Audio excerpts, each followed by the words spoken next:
Coming up on this episode of Nintendo Cartridge Society, Kirby your enthusiasm for this Nintendo Direct. They're just announcing Larry David and Jeff Garland for Smash.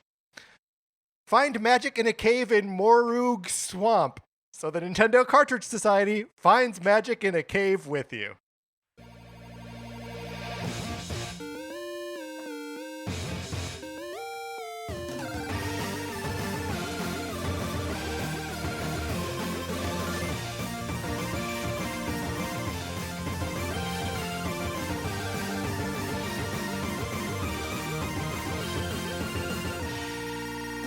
Welcome to Nintendo Cartridge Society. My name is Patrick Ellers, and I am joined, as I am always joined, by my co-host, Jeremy Schmidt. We got a good show for you today. We're going to be talking about the news from the week, including GameCom coming up and this Nintendo Direct in the morning. And then on Thursday, Mark and I are joined by special guest July Diaz to rank the Ganon fights in the Zelda series. But in the meantime, please welcome to the show, host of Video Games, a Comedy Show, Jeremy Schmidt is here. Hello, Jeremy. Hi, hello. Thanks for having me, Patrick. It's good to be back. I am very happy to have you here. We are on, I feel the precipice of, things happening in the video game space. Oh, interesting. Do you feel not that way? No, I definitely do. Yes. I was talking to you just before we started. Moments ago, yes. Moments ago about how excited I was to be back on Nintendo Cartridge Society because Nintendo is having such a moment right now. I think we're all on the edge of our seat. Yes. Is that how you feel? A little bit on the edge of my seat, but also a little bit like I should know the shape of this seat a little bit more. Yeah, like you wish you did. I wish I did. Yes. Right. Yeah. Well, I think that I did for most of this year. But now that and I'll be honest, I think it's because Bananza was such a smash. Yeah. Because that was such a 10 out of 10, I'm breathing a little easier knowing that at the very worst, this is going to be a B plus Nintendo year. Yes. But it could potentially be an S tier Nintendo year.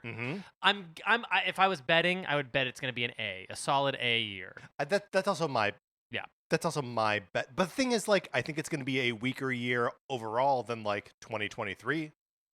For Nintendo? For Nintendo, yeah. Oh, that's Tears of the Kingdom, yeah. Super Mario Brothers Wonder, Pikmin 4. That's a tough year to compete with. Yeah. In my mind. Yeah. Oh, interesting. I would say for me, and again, it's subjective, but for me, I could see this year shaping up to being a 2023 again. Yes. Nothing to the heights of a 2017, but maybe a 2023. Possibly a 2019 as well. Is that Smash? The Smash year? No, that was 2018. 2019 was the Link's Awakening, Fire Emblem Three Houses. Yeah. What were the other big releases? Luigi's Mansion. Did I say that already? Did I start with Luigi's Mansion? No, you started with Link's Awakening. Luigi's Mansion 3 also came out that year. It was a very strong end of the year. That's interesting. Yeah, so it's basically, I think what needs to happen, and we're going to get into this Kirby Air Riders thing here, I'm sure, at some point to today. some extent, yeah. Yeah, but so if Kirby's Air, that thing's not going to be a 10 out of 10. That thing is going to be at least, if it's a 7 out of 10, Kirby's Air Riders. That's a relative win, I think. And Pokemon's an 8 or 9, and Metroid 9. And Metroid's a 10. Tall order. I'm just saying, that's a tall order. I'm saying these are best case scenario wins. Mm-hmm. I'm saying Metroid Prime 10 out of 10. That comes out in Christmas or whatever. Sure. If that all happens, I think we're 2023, maybe even cresting 2023. That's true. I mean that's if those games are as good as that. Yeah. Now, if Kirby is a 5 out of 10, and then Pokemon's a 6 out of 10, and Metroid's a 4 out of 10, yeah, then we're kind of leaving with a B+. If Metroid's a 4 out of 10, that's a disaster. But the thing is about Metroid Prime is, you never know. You do never know. You do never know. But this is also the first time. We're going to get into the news and all this stuff in a second. Yeah. Before we do, I just want to quickly shout out the Patreon, patreon.com/Nintendo Cartridge Society, where if you're supporting us over there at the 8-bit or 16-bit levels, you get access to our once-a-month episodes of miniseries like NCS at the Movies, where Mark and I are going to the movies with guests and then talking about them. We've discussed Superman 2025, Fantastic Four 2025, The Naked Gun 2025. And all those movies or all those episodes are up there, and then we've got past miniseries that you can check out. Jeremy, do you want to shout out your own Patreon for Super NPC Radio? Oh, why not? Patreon.com/Super NPC Radio. We basically have one big ticket item. Thank you over there, which is our games club, of which Patrick has been a part of. Was just a part of it this last season when we covered Resident Evil 4 Remake, but we basically just go week to week through a game and discuss it sort of in chapters like a book club. And this season we are covering Death Stranding 2 right now, which is really exciting because none of us knew anything about the game. We did it as it launched, so there wasn't even guides out. We would just sort of stop in an area and be like, I think this is enough for an episode. It's wild stuff. Yeah, it's really fun over there. So yeah, if you want another Patreon to subscribe to, check it out. And there are episodes that go up on the free feed, the Super NPC Games Club, or just Super NPC? Yes, and that's there's a Super NPC Games Club feed that's a free feed where we put all the old Games Club seasons. Yeah, and it's lagging by 14 months or something like that. A little over a year. Yeah. So at some point that Resident Evil 4 one will be up there that I'm on. But what's up there now? Is it the I think it's Mass Effect 1 Games Club, which was a lot of fun. So check that out, and also check out Video Games, a Comedy Show, which actually this Monday I was on this episode. Yes, we were doing a Space Solace, which is your drafting format, right? Where we drafted games from the year 2004.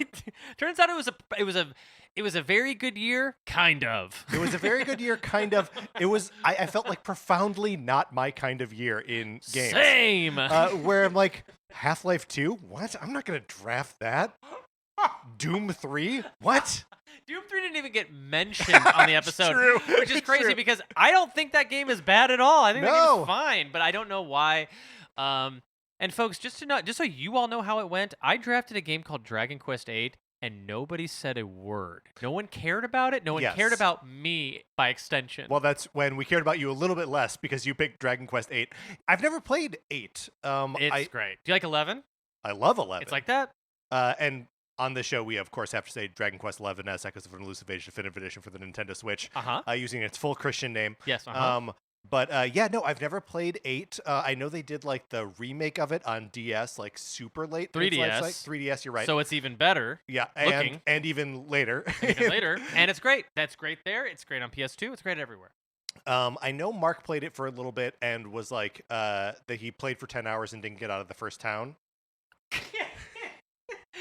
Of 8 or 7? 7 might have been. 7's a little bit more esoteric. Here's the thing. I feel like I owe it to myself and to the Dragon Quest series to just play the mainline series. That would be a really fun goal for you to have on a slow year. Right. So as established, probably not this. Not this one. I don't think this is the year for that, buddy. I think you got get your nose in the books, and by books I mean Metroid Prime 4. You are correct, of course. One last thing before we get into the show proper here. Join the Discord. There's a Nintendo Direct happening tomorrow morning. Get in there. Email us, nintendocartridgesociety@gmail.com. And I will, thank you, gmail.fart. And I will send you an invitation. You can be in there. We can be talking about these things live as they happen. All right, Jeremy, let's get into what we've been playing this week.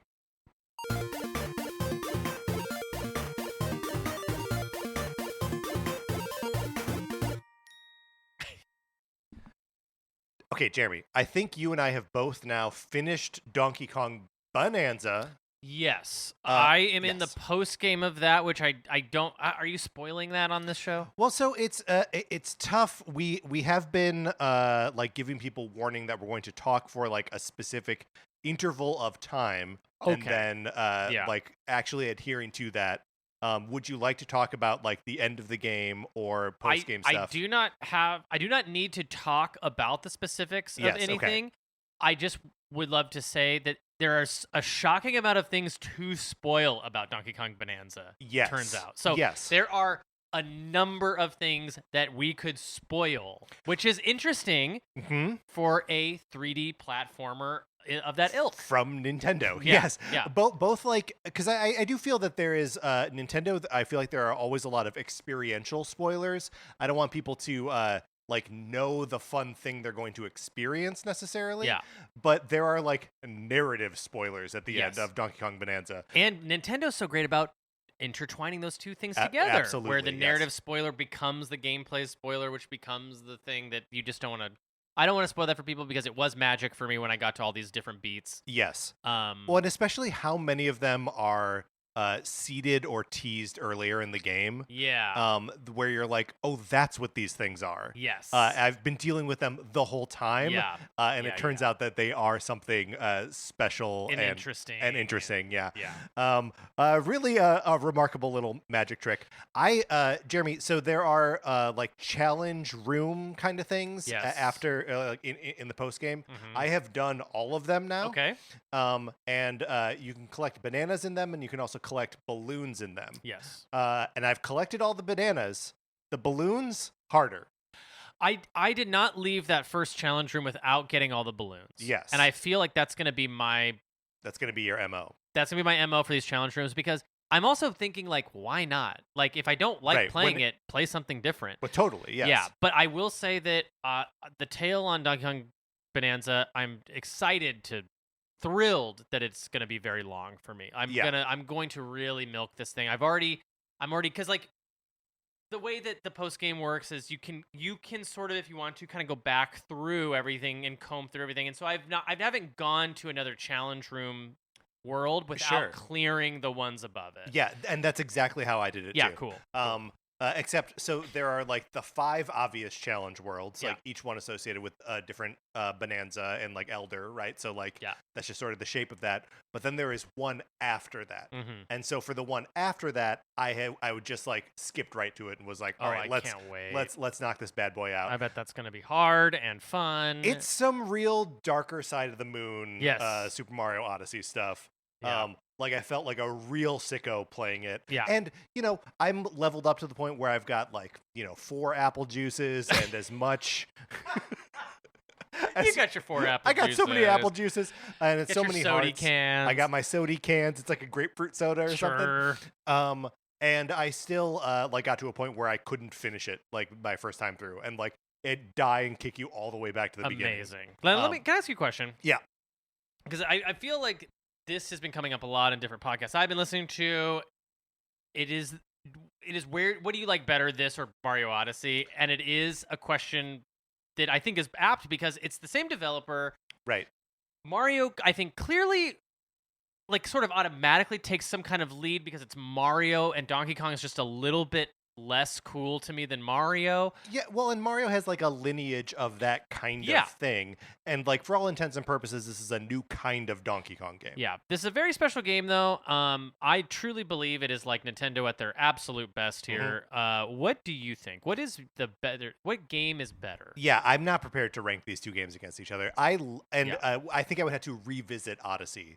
Okay, yeah. Because I loved Super Mario Odyssey when it came out, but I also haven't played it in 8 years. Yeah. So I played Mario Odyssey again right before Donkey Kong came out because you did something similar with Breath of the Wild. I chose Odyssey because I wanted to see it beautiful and in 4K and all that. I am here to tell you that my ranking is that, and I've thought a lot about this. Okay. They are tied. Whoa. And that seems like a cop-out. It does. It does. But what I'm trying to do here is just basically illustrate how good Bananza is. Yes. It doesn't best Odyssey. It's as good as Odyssey to me. Odyssey is so good. Like it is. It's probably the best 3D Mario platformer. Yeah. I agree with that wholeheartedly. But like, it's borderline the best game Nintendo put out in 2017. Yeah. Like, I think if you had to choose between that and Breath of the Wild, I think Breath of the Wild has like a bigger cultural footprint and like more impact on games that have come since then. Yeah. But like, if you're just like, which of these games is better? I feel like it's a toss up. Yeah. And it's just one of those things where you're like, Nintendo has the ability to put out the greatest game ever made. Mm-hmm.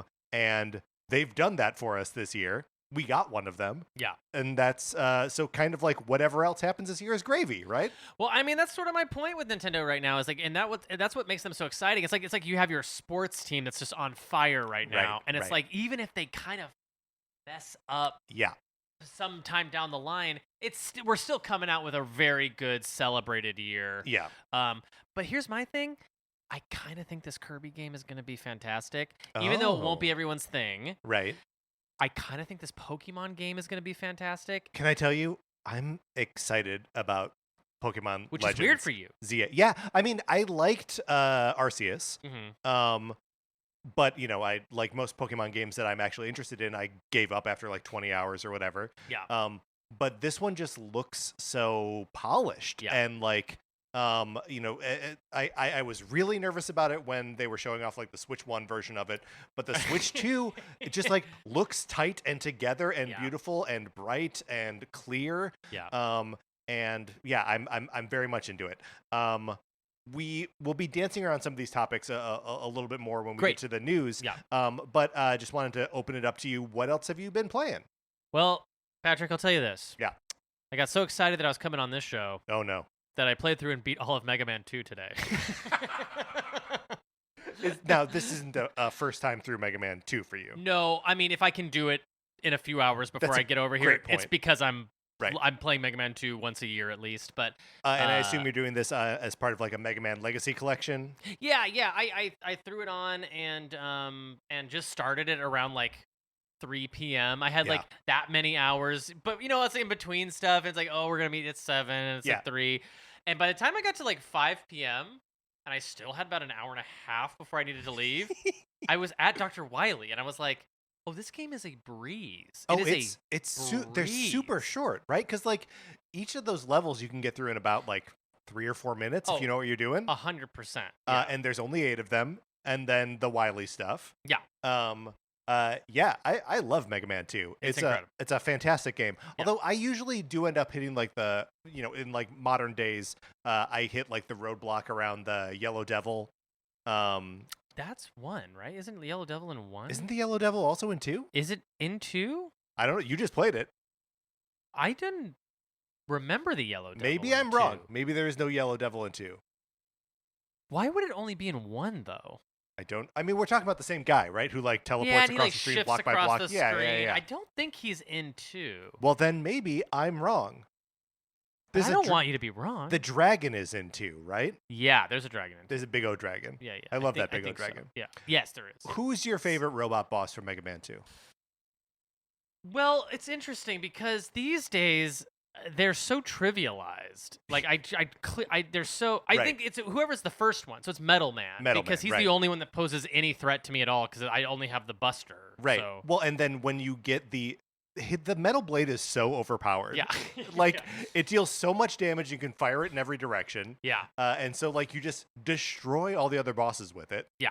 Except for Quickman, that you got to use the Flashman power so on. Fun. I love just melting his health. It's so satisfying. Do you also know the thing about like you can stop time with Quickman?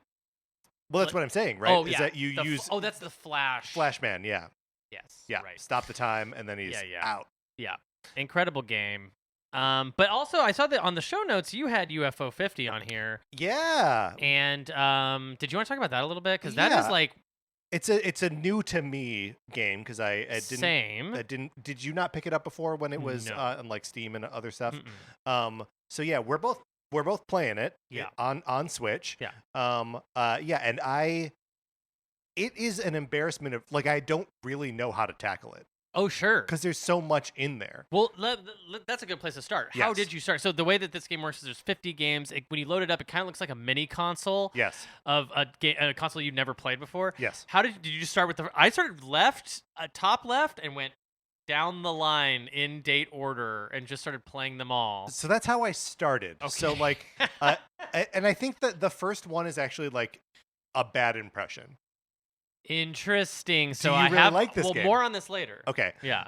So I played the like the top left one, which like presents itself as kind of like an obtuse Metroidvania. Yeah. And I never got past the point of just feeling like it was obtuse. Mm-hmm. Like I got through maybe like 2 screens and then like fell and died or something. Yeah. So the games that I put the most time into are Camouflage, and Bushido Ball. Bushido Ball is basically Pong, but you're instead of a paddle, you are like a samurai. Yeah. It feels very much like a Neo Geo Pocket style game. I think it's really good and really fun. I find it to be very difficult. It looks like that too. It looks like a Neo Geo Pocket. It totally does. And then Camouflage feels like an Adventures of Lolo game, except instead of pushing stuff around, you're a little lizard, a little gecko who changes colors. So like if you are on a patch of grass, you push the camouflage button, you become green, and now you can like go into grassy areas where there are predators, and the predators won't eat you because they can't see you.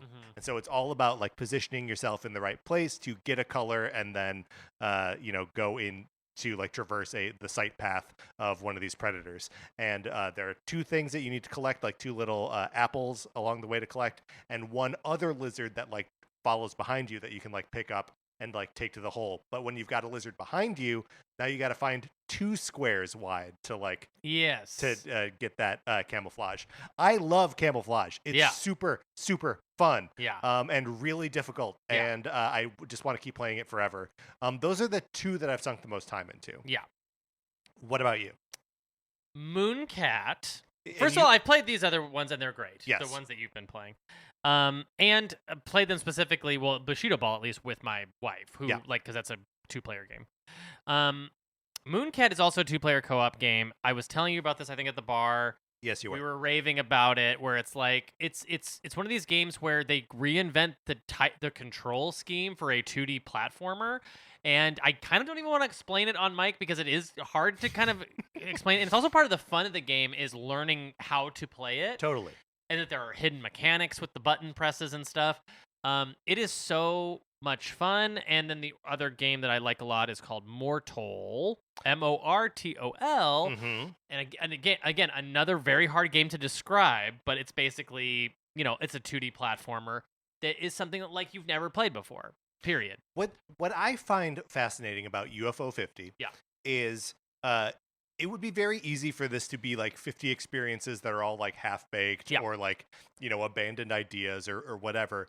But it seems like it's 50 of like the smartest takes on classic games that you've ever seen. Right. And then like all fleshed out to like a logical full release version of them from like the 1980s or whatever. Yeah, and I just want to throw out here that this is an absolute banger. Like this UFO 50 is not like maybe you should. It is as intrinsically tied to my Switch 2 and its identity as a console as Celeste was for the Switch 1. That's fascinating. Now I think it is absolutely stunning to me that Nintendo treated UFO 50's launch in such a passive way. This is true. It was a because it was just part of the sizzle reel of an indie world showcase. And I know it's been out on Steam for a minute, so like, but kind of who cares? Like, it seems right at home on Switch. These games take on their central identity when they get on Switch, i.e. Celeste, i.e. Hades, i.e. Hollow Knight, i.e. A billion Shovel other Knight, things. Shovel Knight, a billion other things. I think that it is just The Messenger. The Messenger. It is stunning to me. Katana Zero. Absolutely, Katana Zero. Yes, and Neon White. Yes. There's so many games that like I just and again, we'll get to that later on when we talk about like other games that might be slated to come to Switch 2 this year. Yes. But like if you think about these 3 first-party games we have coming out, if you add a Hades 2 and a Silk Song to that list, then it's a knockout year. It is. Every other thing is dead in the water. Like, right. You'd have to come out with 3 Final Fantasy VII remakes to compete with this. Like, well, and also we do have confirmed Amina the Hollower. Oh yes, coming out this year. Yes, so that's already happening on Halloween, I think. Right? That's right. And have you played that demo? I've not played the demo. I don't need it. Great. Because it's Shovel Knight is one of my favorite games ever. Yeah. So like I am wherever Yacht Club tells me to be, I'm there. Great. Yeah. I did play it. It's perfect. So incredible. Get ready. Yes. Yeah. I was born ready. Yeah. I guess the only other thing I wanted to shout out in terms of what I've been playing, and then if you have anything else that you want to mention, you can. I picked up Star Wars Outlaws after the last partner showcase, where we saw footage of Star Wars Outlaws on Switch 2, and I was like, performance looks kind of rough, even in like the trailer that they're showing here. I'm just gonna pick it up on PlayStation. Oh. So I started playing it this weekend, and I want to recant what I said. That wasn't it performing poorly on Switch 2. That's how the game looks. Okay. It's and I pretty early on switched from quality mode to performance mode to improve the frame rate, which it does, but not in cutscenes for some reason. So the game is full of like beautiful designs and stuff, but it just doesn't.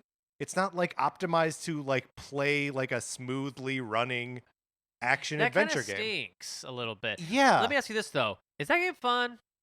Here's the thing: I played maybe 2 hours of it. Okay. And I did have fun. Looks fun. I've heard it's fun. I do think that the main character Kay, is kind of weak. Like there's not much. She's no Dash Rendar, I guess. She's no Dash Rendar.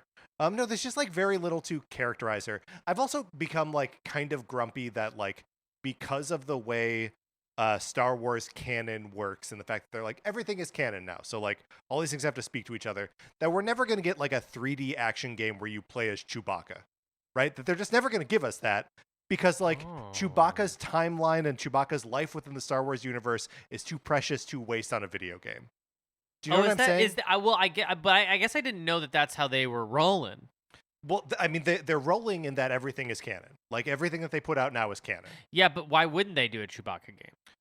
They haven't. Whenever they have an opportunity to make, like, a story-based adventure game, it's like, okay, here's Cal Kestis. Okay, here's Kay, whatever like her new last name. characters. They want new characters that they can slot into like familiar roles. And Kay is a very like Han Solo-esque character, right? She's like a smuggler and kind of a rogue, and she's like an orphan at this point in the story. Yeah. I think her mother is out there somewhere, but whatever.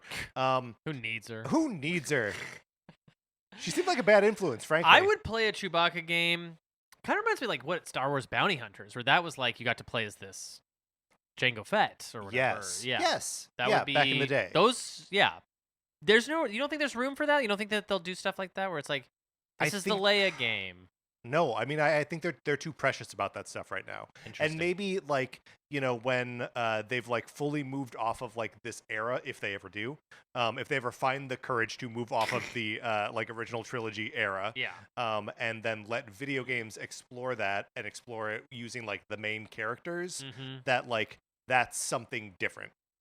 Interesting. Yeah. How is Star Wars looking these days? How is it in general?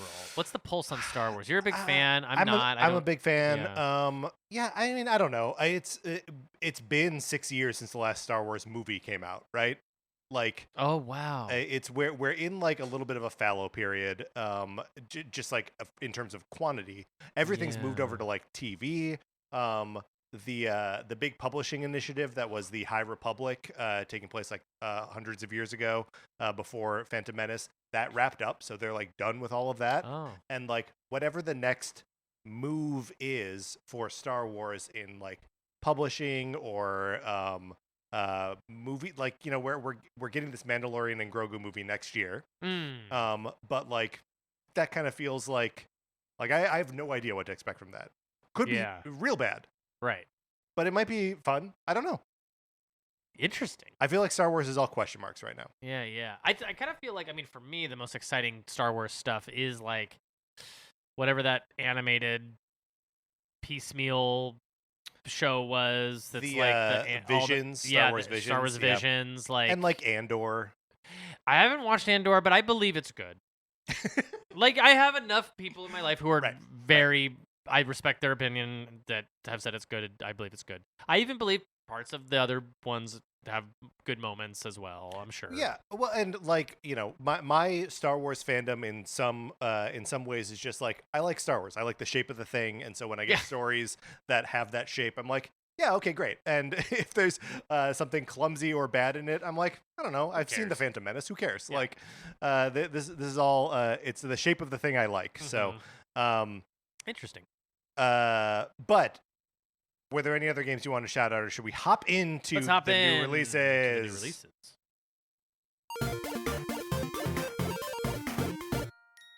Coming out today, August 19th, Tuesday, Shantae Advance Risky Revolution comes out. Are you a fan of these Shantae games at all? Yeah, I would say I've dabbled in a few of them, and they're cool. So this...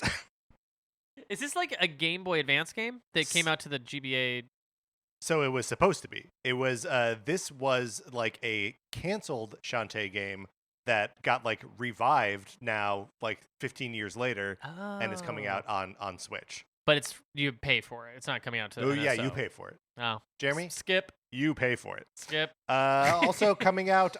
There's just too many Shantaes. I'll say that. There's too many Shantaes. This is the 7th one. Yeah, I mean, hot take: too many Shantaes. Too many Shantaes. Look, how many of them have we played to know that there are too many? Like maybe Jeremy's played one. I played a bit of one. Coming out on Thursday to the Nintendo Switch Online GameCube library, Chibi-Robo. Yeah, so I was curious to know what you don't have to pay for it. Yes, I know. I will be getting this for free. I'm really excited. I'm curious to know what you think of this dropping on GameCube NSO, because I think I'm pretty dedicated to any game that comes on the GameCube NSO. I'm going to play like as much as I can of that game. Right. You played all the way through Wind Waker. Yeah. And so I'm going to be playing Chibi-Robo for the first time all the way through. Also same. I've never touched the game at all. Yep. So it remains one of those like corners of the Nintendo universe that is like totally alien to me. I'm very excited. I'm thrilled. I cannot wait. I'm going to put on my like patient goggles. Yeah. Where I'm like, the camera's gonna whatever, and the controls are gonna whatever even more. Yeah. And I'm just gonna like be patient with it and like hope for the best. Yeah. But I'm very excited to experience something that I've never played before. I think this is an exciting one to throw on there. I agree. I think that they're doing a pretty good job so far with sort of harnessing the sort of internet's rediscovered these type games. Like I noticed that Fire Emblem is on there. Fire Emblem is on there. It's like that lost Fire Emblem that no one played on the GameCube. They're gonna bring. So I think that's smart of them, and I think Chibi-Robo is one of those games that a lot of people get really excited about. I'm sure it's like fine. Yeah. And who knows if it's good? I'm excited. Hey, if it's like fine, I'm excited. It's again, like speaking to the game draft that we did that came out on Monday. 2004 was just a year that I wasn't really playing video games. Right. And so did this come out then? I don't know. It came. I don't think exactly at this point, but like the whole kind of GameCube, the short GameCube generation was one that I had to like really catch on the other side of it, right? Yeah. Like most GameCube games that I played, despite owning a GameCube, I played on my Wii after the Wii came out. Interesting. And that's just like a function of when I had time and when I was like interested in playing games. So like in some ways I'm excited to be able to revisit those things on Switch, and in other ways I'm just like I don't necessarily have that nostalgia for it. Like Super Mario Strikers comes out and I'm like, okay, I don't really or like the F-Zero game, I'm also like, well, okay, I didn't play these games when they originally came out. Yeah.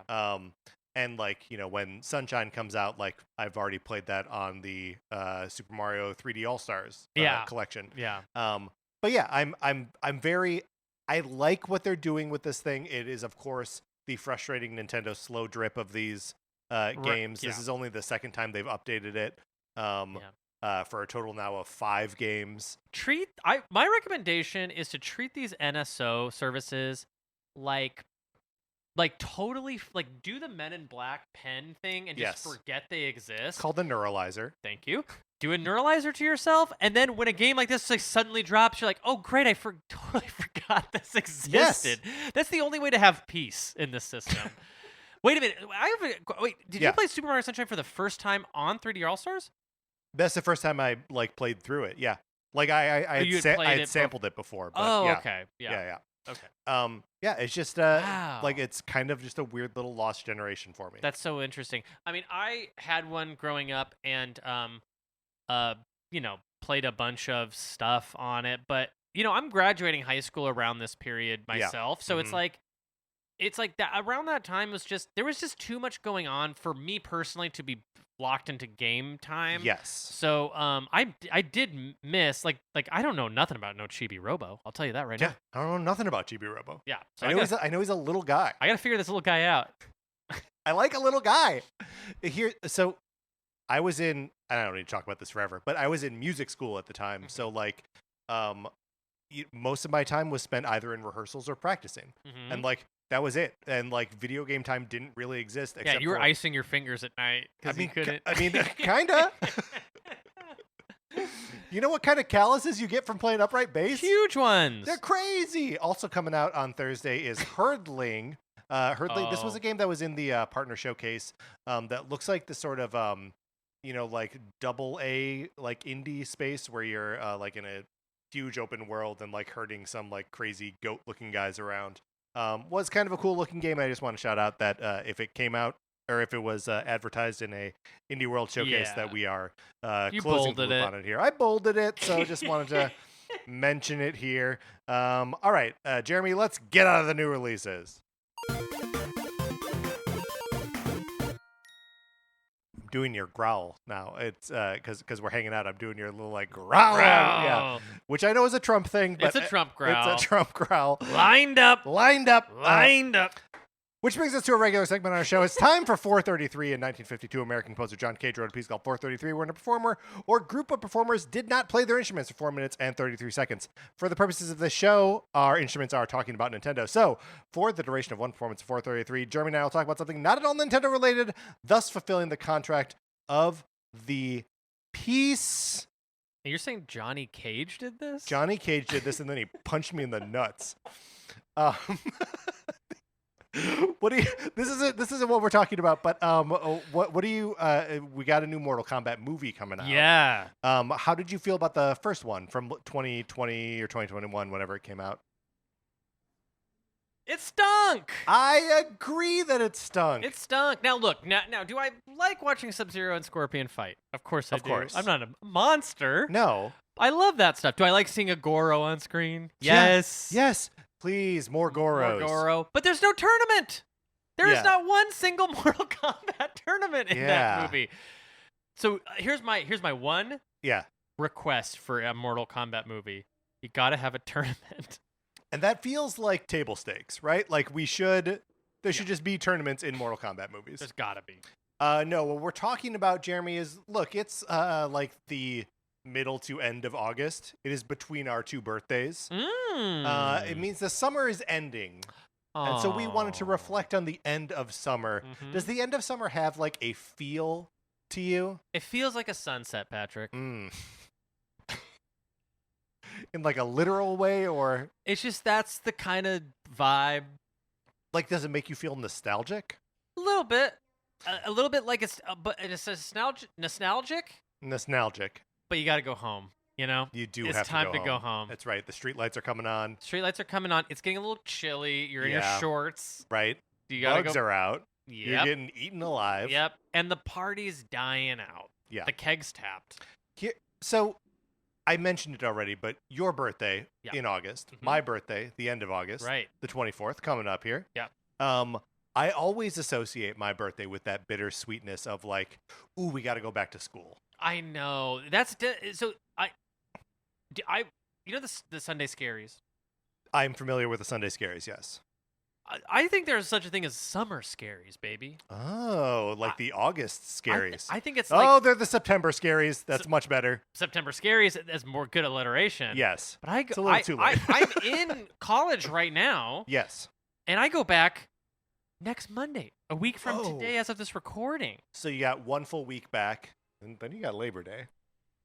And then I got Labor Day right after we start, yeah. Which is nice. That's nice to whatever. But I'm already doing school stuff this week already to prepare for whatever. Anyways, it's a bummer. Like it's kind of a bummer time. But I think. Do you think that we invented the holidays because we were so bummed out about summer ending? Like, do you think people were like, okay, we'll do a month of this, right? And then it's Halloween, and then we gotta it's do Thanksgiving, Halloween. Yes. it's Christmas. Well, in Christmas in particular, there's the community Christmas special where they go inside Abed's consciousness and it's all like claymation. Yeah. Abed's Uncontrollable Christmas is the name of the episode. Great episode. It is a great episode. And the moral of the story is like the delusion that he's experiencing is Christmas. And it's like, yeah, but that's a healthy thing. Like, we have to convince ourselves that the darkest, coldest nights of the year are actually the warmest. And like that's that is the lesson as stated explicitly in the episode, but it's also like something that rings so incredibly true, where you're just like, oh yes, we need the holidays. Yeah. To me, I mean, the most depressing time of the year is January through April. Like, I kind of don't like spring. My allergies don't like them either. And I just think it's like, I also say this though. I am not the biggest summer guy. Right. Well, and we live in Los Angeles, a land of endless summer. Summer all the time. So summer in Los Angeles is like a hat on a hat. It's a hat on a hat, but it does get hotter. So it is hotter, and I'm not much of a beach guy. I'm not much of a cruising USA. Cruising USA. There we go. That was perfect. There's the applause. And you had a nice little joke at the end there too. Yeah, that was great. It was perfectly timed. I was watching the video get to an end, but we were accompanied today by That's called professionalism. It is pianist Kyle Shaw. All right, Jeremy, let's get into the news. Nintendo announced yesterday that they will be releasing a Nintendo Direct all about Kirby Air Riders on Tuesday morning, 6 a.m. Pacific time. So by the time you're listening to this episode, it is likely that this thing has already happened. Right. So there's not much use in you and I speculating on it. But let's just talk about some of the interesting peculiars of Kirby Air Riders. Yeah. So first of all, 45 minutes of information on this thing. Yeah. Single game direct at 45 minutes. Now, when Nintendo has done single game directs this year, it usually means that the game is about a month away from release. So I had sort of, when drawing out the calendar for the rest of the year, I had put Kirby Air Riders in like November. Oh, interesting. Because I assumed that we would be getting Metroid Prime 4 around this time. Around this time? Around September. Oh. But it seems to me like, well, because, we've seen so much of Metroid Prime 4. It was playable at the Switch 2 preview events, all this kind of stuff.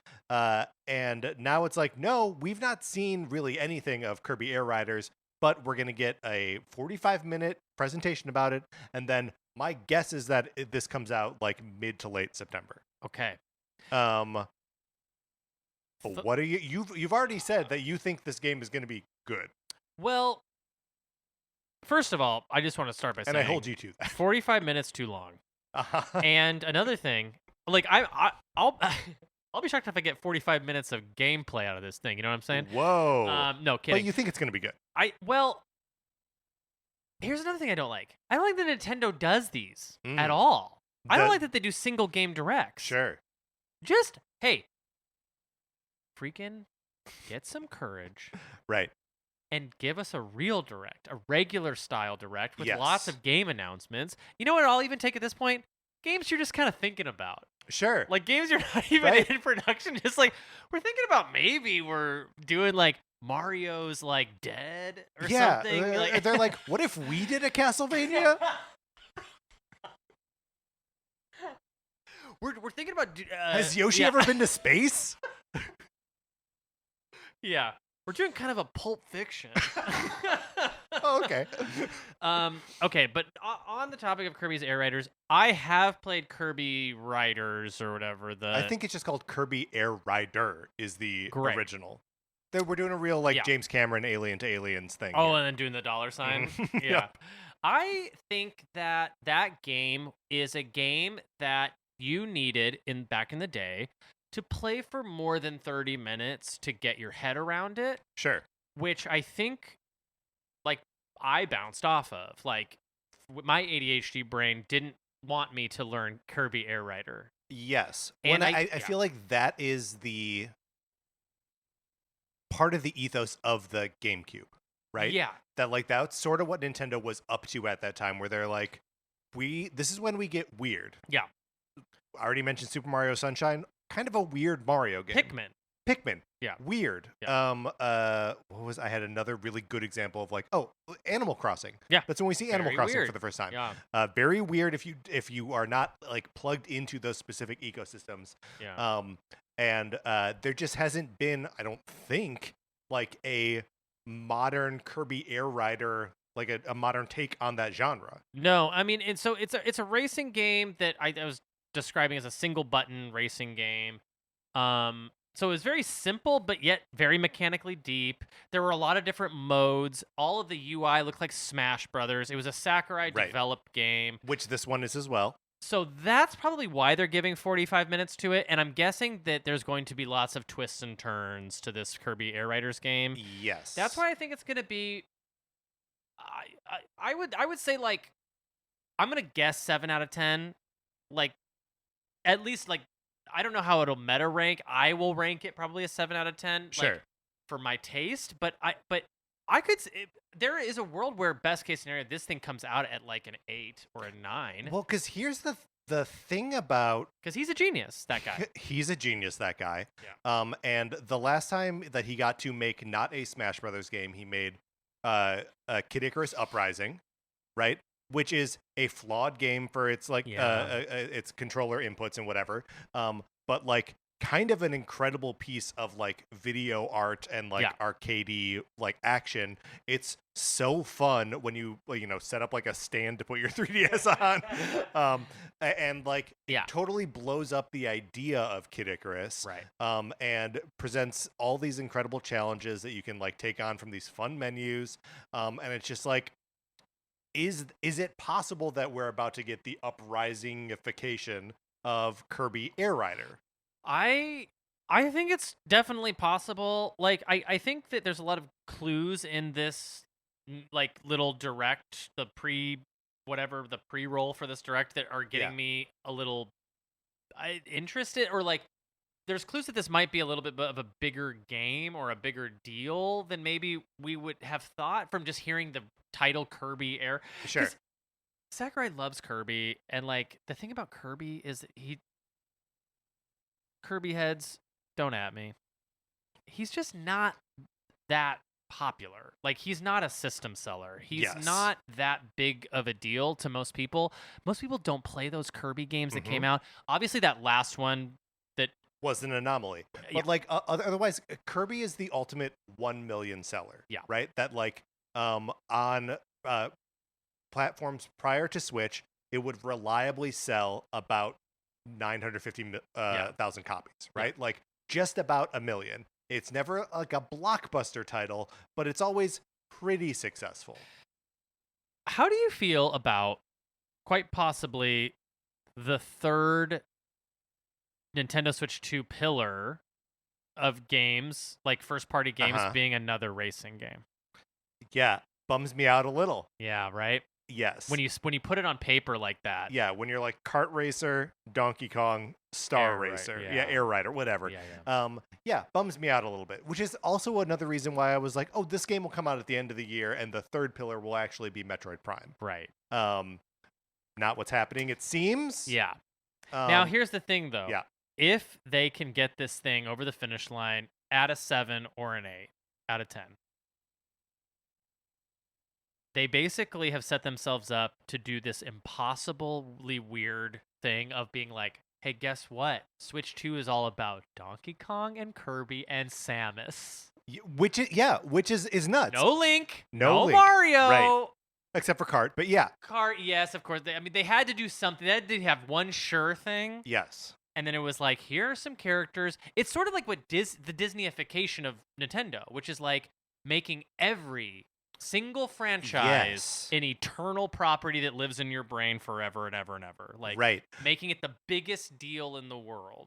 Do you know? So we recently had Catherine Malloy on our episode of NCS at the Movies about Naked Gun, and she's a big Disney Parks person, and she was talking about how Daisy the cow has like had a resurface of, it's from like the original like Mickey Mouse cartoons, has like had a resurgence in popularity, especially in the parks, and especially as part of like the Pride Nights.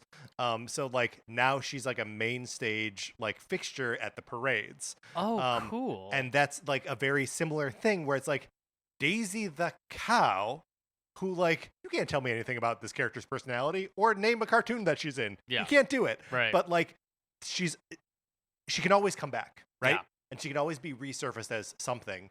and that's like that's what Kirby Air Rider as a concept is. Yeah. But that's also like the year that you're describing right now of like Donkey Kong and Kirby and Samus. And Patrick. Yeah. What character is more pride-coded than Kirby? Boy, I mean, Kirby's ace, right?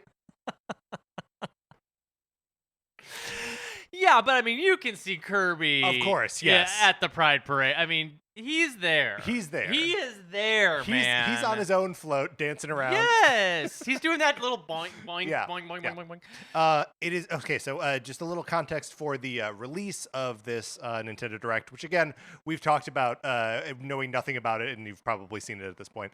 But it's interesting that this comes like right as GamesCom starts in Germany. It starts on Wednesday, which Nintendo is returning to after a couple years away. Nintendo has already been reported that they are showing off the following games at Gamescom: Elden Ring Tarnished Edition, Hades 2, Metroid Prime 4 Beyond Switch 2 Edition. Weird to call out that it's a Switch 2 edition specifically, but whatever. Pokemon Legends ZA and Hollow Knight Silk Song. Well, it's because they promised everyone up and down it was coming out on Switch 1, so they have to like. That's true. Yeah. That they have to be like, no, this one is the special one. They did that to themselves. They sure did. Yeah. But so okay, all of those games are going to be playable at Gamescom. I know there's been some like sort of rumoring at this point that Air Riders will also be playable at Gamescom. They just haven't announced it yet. Okay.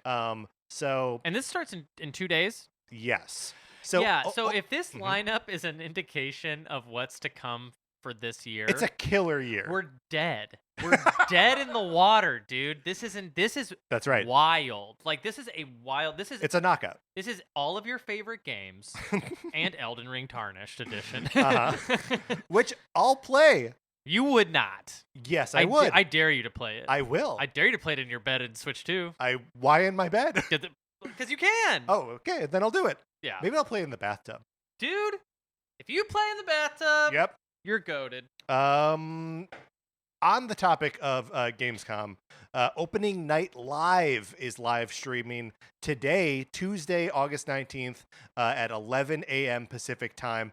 It's a Jeff Keighley presentation, so expect it to be loaded up with like ads and stuff. And also to be hosted by Jeff Keighley. I don't know why he doesn't hire someone to host these things. Yeah. He's an impresario, which is fine, but he's not a host. Here are the games that have been confirmed for Opening Night Live: Call of Duty Black Ops 7, Resident Evil Requiem, Outer Worlds 2, Ninja Gaiden 4, Silent Hill F, Ghost of Yotai, World of Warcraft Midnight, and a sneak peek at Fallout Season 2. Okay. There's also a 30-minute pre-show, which they say is also going to have game reveals and stuff in it. This is what I was alluding to before. We are at the beginning of like new announcements for the late summer season here, both from Nintendo and just Gamescom more generally. Yeah, right. Where do you stand on an event like Opening Night Live for Gamescom? You know, I don't work in the industry. I don't know much about the games journalism industry or the games development or publishing industries. I don't see how there's any argument that this isn't good for the industry. This just feels like lights out. Every time I'm listening to a podcast of people who do work in the industry, they love stuff like this. Yes. Like everybody misses E3 to some extent. Everyone agrees that it was kind of a waste of money. Sure. But money isn't everything. Money doesn't. What these online presentations don't fully capture what it's like to go to a place and be at a place and do a thing. Well, and even less. So like that is definitely true. But there's also just like if you don't go to E3, you still sense the fact that other people are there. It's happening. It's in the water. Everyone's talking about it. Hey, did you see the trailer for that? Oh, I miss that. I miss it all taking place in one centralized thing so much. I mean, as a consumer, I think we all miss it. But, yeah. Did you ever make it to an E3? No. It was fun. I bet. It was fun to go to an E3. But did you go to the last one? Or yeah, I went to the last one. Wow. 2019. That's so cool. Played Hollow Knight Silk Song at the Nintendo booth. Was it fun? I don't remember. Okay. Here's the thing. Yeah. I dropped it so we could get in line to play Link's Awakening. Oh, great. Which hadn't come out yet. And so Nintendo had a whole thing going on at E3. Nintendo had a whole thing going on at E3 2019. They hadn't pulled out. I thought they pulled out early. Did they not? I guess they didn't. No, Nintendo didn't. PlayStation pulled out early. I think PlayStation was there 2018. Or Microsoft had like a thing across the street from E3 or something. Yeah, Microsoft did that too, for sure. But I want you to rank these games for me. These non-Nintendo games. These non-Nintendo games that are okay. Resident Evil Requiem probably number one. That's your number one. Okay. No, Ghost of Yotei number one. Okay. Oh, interesting. See, I'm learning about you. But you and I have talked about Ghost of Tsushima before. You love Ghost of Tsushima. I do love Ghost of Tsushima. Though I've gotten almost nowhere in the single player campaign. I love the multiplayer. Resident Evil Requiem is number 2. Totally. And then number 3 is probably Ninja Gaiden 4. Dang. And then the rest. I don't know. How do you rank those? I'm gonna go. Yeah. In order of excitement. Resident Evil Requiem, number 1. Number 1. I'm gonna go Ghosts of Yotei, Ninja Gaiden. Okay, so far basically pretty much the same. But I will throw Silent Hill F. That is like a big one for me. Yes. And then, but here's the thing: Outer Worlds 2 would be number 5. I am excited to play Outer Worlds 2. So that means I'm more excited to play these other games, meaning I'm thrilled. Yeah, there's a lot of stuff coming out. Yeah. It's exciting. Yeah, this is not the most Jeremy coded list you could build, but it's pretty close. But we also already said Hades 2, Metroid Prime 4, Pokemon Legends. Oh yeah, I mean, I'm just non-Nintendo stuff. I mean, like Ninja Gaiden 4 is interesting AF to me. Yes. Like that's interesting. Like, what is that? No one knows. We're gonna find out. Have you played Ragebound?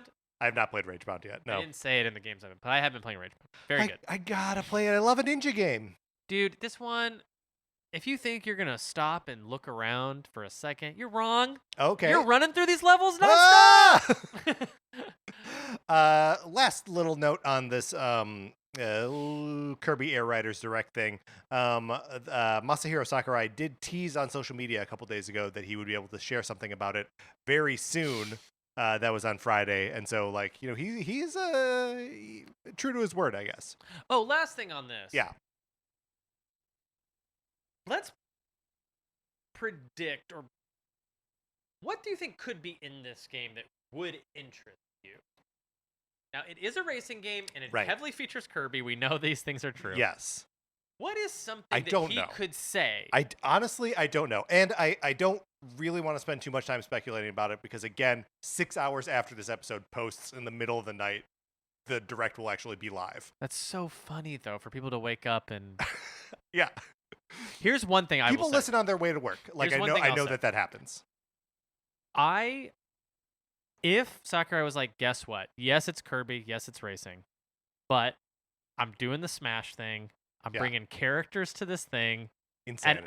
And every Direct, I'm going to say another character. That's all I want from this guy. I want every Direct, him to come out and announce Sora. Everyone is here. Sora and Air Riders. Here's the thing: is that King K. Rool, Air Riders. The opposite of that is also fascinating because, like, that's what Kid Icarus Uprising did, where it's like we know Pit, we know that character, and we know Medusa, right? Like that's what we know about, and maybe Palutena if we're like deep lore heads for Kid Icarus, and he like makes up this whole cast of characters, and like Kirby, I'm like, okay, we got a Waddle Dee, we got DDD, we got a Meta Knight, and then I run out. Yeah. So, if he's like, here's the Kirby universe, I've blown it up, it's cool now. That's kind of what I'm expecting. Yeah. Right. Although like Kirby lore, like that, I feel crazy even saying Kirby lore. Yeah. All right, moving on. Some news out of the Pokemon World Championships in Anaheim over the weekend. Pokemon Champions, which is to be released sometime in 2026, is going to be the standard going forward for competitive Pokemon, the video game, play. Currently, when they do like the World Championships for Pokemon, it's in Scarlet and Violet. Like that's the combat system. Pokemon Champions is going to be the new standard bearer for that going forward. What is that? Pokemon Champions is the like modernization of Pokemon Stadium, where you like import your Pokemon from everywhere else to this like this is how and where you battle them. It's a game that's coming out sometime next year. Oh. That's going to be playable mobile, Switch, and Switch 2. and there's a free version of the game on those platforms, and then there's a paid version. We don't know what the paid version is, and we have not really seen too much of this Pokemon Champions yet. Okay. I like this. Other than we know that it is like the playground for the like future competitive Pokemoning. I am happy to say that I am pretty pokey-pilled at this point. Yes. This is a era of my life where my niece is like gaga for Pokemon, and she's wanting to trade and battle and play weird games that we can play online together, like in Scarlet, where we like.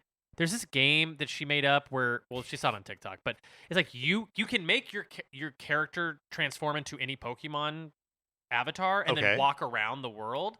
So we play hide and go seek in the expansive world of Pokemon Scarlet, where she will just be a Pikachu in a bush, and I have to find the where she is. Yeah, that sounds incredible. Yeah, it's really fun. I now pay for Pokemon Home, I think it's called, where it's like I'm storing all of my dudes from Sword and Shield and all of my Scarlet and Violet, and I have guys from X and Y in there. So I'm pretty excited about this notion of a Pokemon Champions where I can use. I'm sure it'll talk with Pokemon Home, and I'll be able to. I would hope so. Yeah. Yeah.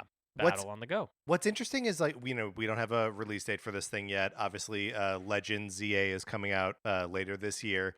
It makes me wonder when we're going to get the next generation, like the next mainline Pokemon.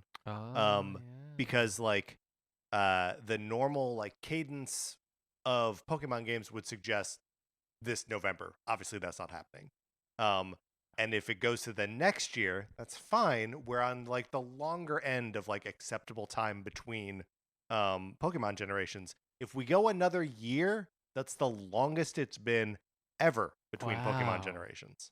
Really? Even between Blue and Silver? Or yes. Whatever? Wow. The time is not that great between them. Like they kind of come out every 3 to 4 years.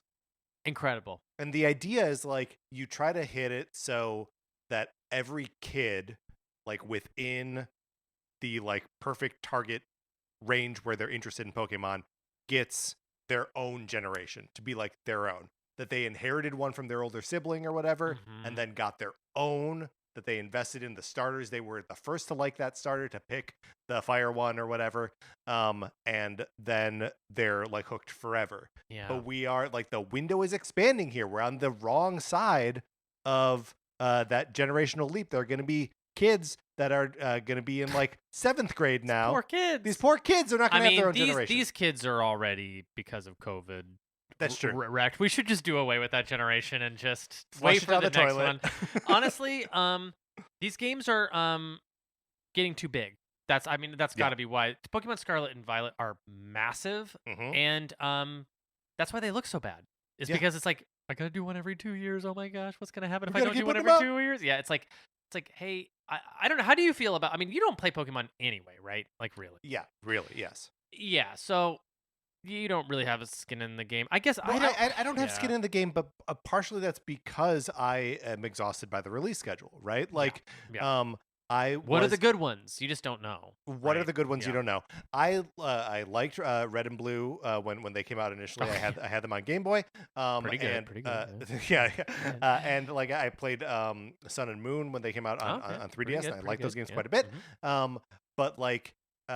Since I've been like plugged back into at least the idea of Pokemon, I've bought every single one of them, and I'm like, why do I do this? Because I play for like 12 hours, and I'm like, oh yeah, what am I gonna do this whole thing? No, it's the same stuff over and over again, and like that's probably not how like an adult should be. I don't want to should anyone, but like not how I should be interacting with these things.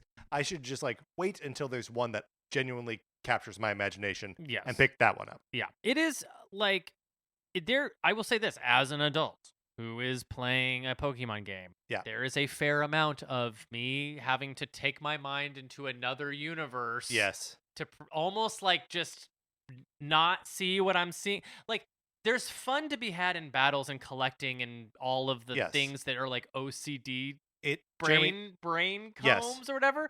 But when I'm reading dialogue in a Pokemon game, I'm like, faster.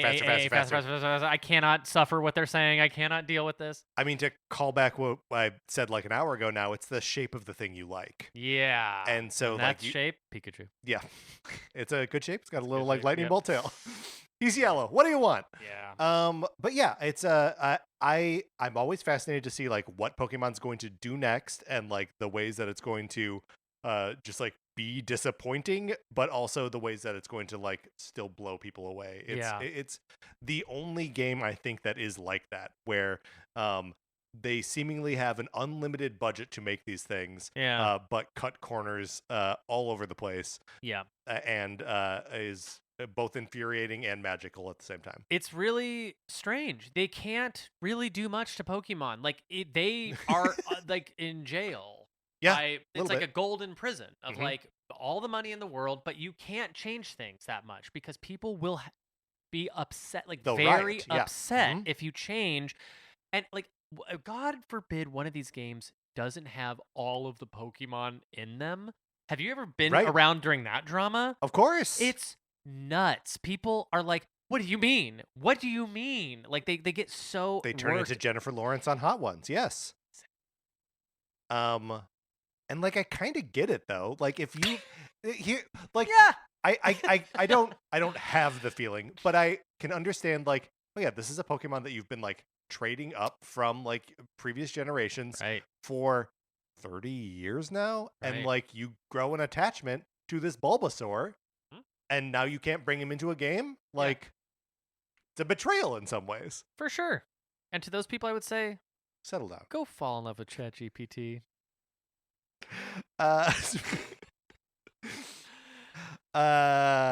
Yes. Just go fall in love with ChatGPT. Fall in love with ChatGPT. That's the kind of person who falls in love with ChatGPT, is someone who's like taken their Bulbasaur. Yeah, I love my digital Bulbasaur. I feel like those are generationally different weirdos. I'm ribbing. Yes. I am that person, even though I haven't done that specific thing. I would if I could though. Like if I had all the tools and all the link cables and everything worked. Yes. I have an old copy of Red. I think it would be a fun exercise to go from like Game Boy to GBA to DS. Of course. I think it'd be fun just to try the exercise. But like, I don't know. I don't know. We all find different ways. Look better. Yes. We all want it to look better. And we all find different things to invest in and like form emotional attachments to different things. Yeah. But you know, if you're still dragging around that Charizard, like go fall in love with ChatGPT. Fall in love with ChatGPT, please. There are also 4-player competitive battles coming to Pokemon Legends ZA. Interesting there. And then the next year's Pokemon World will double as a Pokemon fan event that's being held in San Francisco. That's 2 Pokemon championships in a row that are happening in California cities, which there were rumors a little bit ago of the next region being like California themed. Which I would love. I would love I like California. I would love nothing more. But so maybe that'll happen. We don't know. Okay. Borderlands 4 due out on Switch October 3rd, a few weeks after the September 12th release on other platforms, is said to be feature complete with one big omission. The Switch 2 version of Borderlands 4 lacks split screen co-op, which feels like a big omission. Yeah. I've not played much Borderlands, but all of it has been in split screen. Sometimes facts are just so funny. In what way? Like, just the fact that it's leaving that out is just so funny to me. Like, yeah, there's like an arbitrariness to it, but also like it's a huge deal. It's so funny to me. Yeah. It's feature complete, except like the only feature you're gonna want. My hot take is that I don't like Borderlands. Yeah, that's my hot take as well. And Claptrap's annoying. Yeah, Claptrap is annoying, and also all the other characters. The Handsome Jack annoying. Yep, Handsome Jack should be call him Annoying Jack. Yeah. Obnoxious Jack, Obnoxious which is better. Jack. I like Obnoxious. It'll still be cross-play online with all the other versions, so you know you can still play multiplayer, just not locally. PETA People for the Ethical Treatment of Animals has requested that Nintendo change the design of cow in Mario Kart World, citing the ring in the character's nose as a byproduct of animal cruelty. In a letter sent to Nintendo President Shuntaro Furukawa, they claim, quote, nose rings are used by the meat and dairy industries to exploit, control, and even drag animals to their deaths. They go on to describe it in more grisly detail. But what do you think? PETA has a shot of changing Nintendo's mind here, or no? Yes, and I like that they're doing it. I'm not even kidding. Like, hot take, I like this. I like it too. It is one of the least annoying things that I've seen, like, publicity sent from PETA lately. Yeah. The thing about PETA is this. Yeah. They're right. Nobody on the planet cares about animals at all. Like, we are so bad to animals. Yes. Like, PETA is like, for every one stunt they're doing, there is so much unnecessary animal cruelty that goes on. Yes. I like them. I was a child who thought they were eye rolly, and I'm an adult who likes them. That's the arc of life. That is when the you're arc of young, life. PETA stinks. When you're older, you're like, you know what? Cool. I still do think there are times, and I don't eat meat, but there are some times, and I do, which is weird. Where I'm like, hey, PETA, settle down. This isn't the right way to, like, what you're fighting about here is stupid. Yes. And I don't think this is, though, because this is like, yeah, it's a thing that you take for granted. Like, of course, put the nose ring in the cow, and you're like, oh no, we don't have to do that. Can I also say something? I never even realized until I was reading this. I think the nose ring is weird on that cow. Yeah. It shouldn't be there in the first place. Because it kind of looks too tough, right? Yeah. It makes her seem like a punk. Like and it's something. Like, no, she's like a sweetie. Yes. And finally, Sega has announced that Shinobi Art of Vengeance is getting DLC featuring Eggman and 2 other mystery Sega villains. Ooh. Jeremy, I pose to you. What are 2 other Sega villains? Can you name 2 Sega villains? Oh, this is great. Eggman. Who aren't Eggman. Yes. AKA Robotnik. Right. Okay, this is great. Because this is a challenge that I posed to myself and was like, no, I have no answers. Well, if it's Shinobi, uh-huh, Spider-Man and Batman. Yeah, gotta be Spider-Man and Batman. Those are canonically villains of Shinobi. All right, Jeremy, let's get out of the news. Jeremy Schmidt, thank you so much for joining me on this episode of Nintendo Cartridge Society. This is a blast. Yeah, this is great. And I always have a good time on this show. And again, I got to say, this is an exciting year to be a part of Nintendo Cartridge Society. Because this is an exciting year to be a part of Nintendo. I agree. And Jeremy, I think we're going to try to have you back for our Cardi Awards this year. I would love that. I would love nothing more. Because we made threats at last year's Cardi Awards that we were going to record it from the back of a limo. So, and I've never been in a limbo. So if here you we do go. this, here if we you go. do this, It's got to happen now. I'm in. Jeremy, is there anything you'd like to plug on the way out here? Just my podcast, Video Games, a Comedy Show, anywhere podcasts can be found. Check that out. I'm on that show sometimes. Check out the Discord. Email us if you'd like an invitation. I'll let you in. Anthony DeLuca made our logo. Our theme music is provided by 8-Bit Betty. You can get more of his music by going to 8bitbetty.com or by listening right now. For my co-host, Jeremy Schmidt, this is Patrick Ellers saying thank you for listening. Yeah.